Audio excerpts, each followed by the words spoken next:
आपल्या सर्वांचे दैवत आदरणीय साहेब, व्यासपीठावर असलेले ज्येष्ठ प्रमुख, पक्षाचे प्रदेशाध्यक्ष आदरणीय जयंतरावजी पाटील साहेब, तसेच व्यासपीठावर असलेले सर्वच प्रमुख अनिलजी देशमुख साहेब, राजेंद्रजी आवाड साहेब, फौजिया खानताई, राजेशजी टोपे साहेब, आमदार सुनीलजी भुसारा, आदरणीय रोहित दादाजी पवार, माणिकरावजी शिंदे, रक्षणाताई सलगर, महेशजी तपासे, सुनीलजी चव्हाण, निलेशजी भोसले, आदरणीय सर्वच व्यासपीठ आणि सर्वच मान्यवर,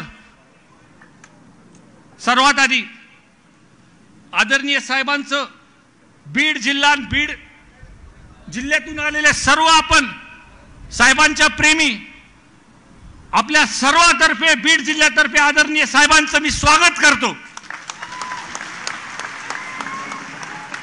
आदरणीय साहेबांचे आभार मानतो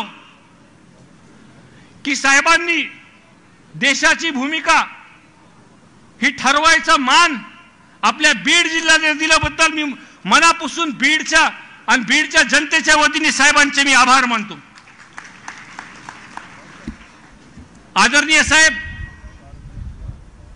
राजकारणात भूमिका ही सगळ्यात महत्त्वाची असते। आवड साहेब, मी ज्यावेळेस आघाडी मार्फत बीड मध्ये नगरपालिका, पंचायत समिती, जिल्हा परिषदला आघाडी केली होती, तेव्हा सुद्धा लोकांसमोर ही स्पष्ट भूमिका केली होती, आम्ही काही जरी झालो तरी आम्ही पवार साहेबांसोबत आहेत। बीड जिल्ह्यातले लोक, बीड जिल्ह्यातले मतदारसंघातले लोक ह्याचे साक्षीदार आहेत। माझी पंचायत समिती गेली साहेब, जिल्हा परिषद आम्ही धुडकून लावली, पण आम्ही साहेबांना सोडलं नाही आणि साहेबांनी मला तिकीट दिलं आणि साहेबांच्या आशीर्वादामुळेच मी साहेब निवडून आलो। या वेळेसची परिस्थिती मला असं वाटतं महाराष्ट्रात ही पहिल्यांदाच झाली। दर वर्षभराला सरकार बदलत होती।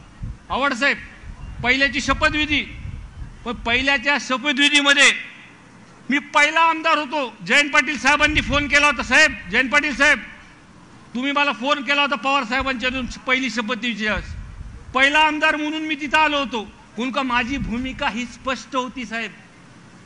दुसऱ्या वेळेस ही परिस्थिती झाली, पहिल्यांदा सोशल मीडियावरती माझी भूमिका एक आमदार म्हणून मी पहिल्यांदा जाहीर केली। मी वारंवार भूमिका ही शब्द का बोलतोय की जेव्हा आपण निवडणुकीला उभा राहतो तर एक पक्षाची भूमिका असती आणि ती भूमिका घेऊन आपण मतदारसंघामध्ये लोकांसमोर प्रचाराला जातो आणि ती भूमिका बघून जी मोठ्या साहेबांची पुरोगामी विचार होती त्या भूमिकेला लोक मतदान करतात। साहेब, आपण मला जिल्हाध्यक्ष बनवलं, जयंत पाटील साहेबांनी मला जिम्मेदारी दिली, पण आवर्जून मी आपल्याला सांगतो की मी आमदार झाल्यानंतर माझा एवढा सत्कार झाले नव्हते तेवढं त्यावेळेस जिल्ह्याचा अध्यक्ष म्हणून पार्टीने आपण जेव्हा माझी निवड दिली तेव्हा लोकांनी माझे तेवढे सत्कार केले साहेब।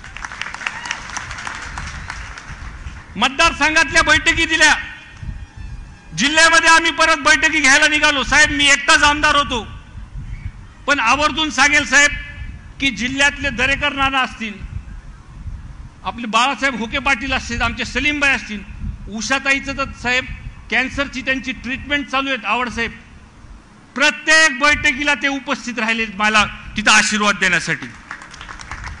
जिल्ह्यात फिरत असताना प्रत्येक तालुक्यावाईज आम्ही बैठकी घेतल्या आणि बैठकीचं रूपांतर हे साहेब हे सभेमध्ये झालं। मला वाटायला लागलं काय झालं, मी मनात विचार करायला लागलो काय झालं बाबा हे, म्हणजे मी एका दिवसात एवढं लोकप्रिय कसं काय झालो, मला लोक एवढे डोक्यावर कसे घ्यायले, तेव्हा मला लक्षात आलं ही माझी जादू नाही, ही पवार साहेबांची जादू आहे। पण साहेब, जिल्ह्यातल्या लोकांना काही कळालं नाही अजून, त्यांचा गैरसमज झाला।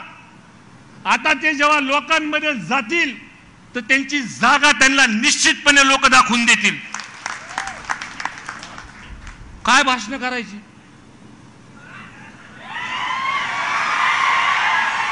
आम्ही मोठ्या व्यासपीठावर कधी साहेब भाषण केली नाहीत, आम्ही भाषण बघायचो. काय भाषण असा असा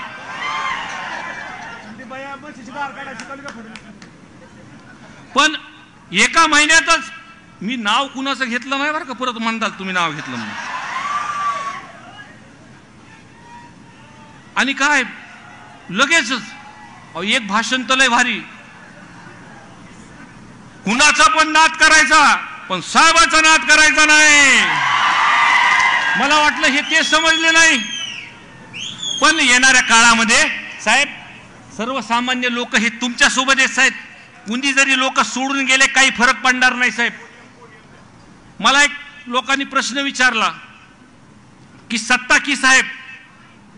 प्रश्न संपायच्या आधीच महबूबराव म्हणलं साहेब विचार सुद्धा गेला नाही.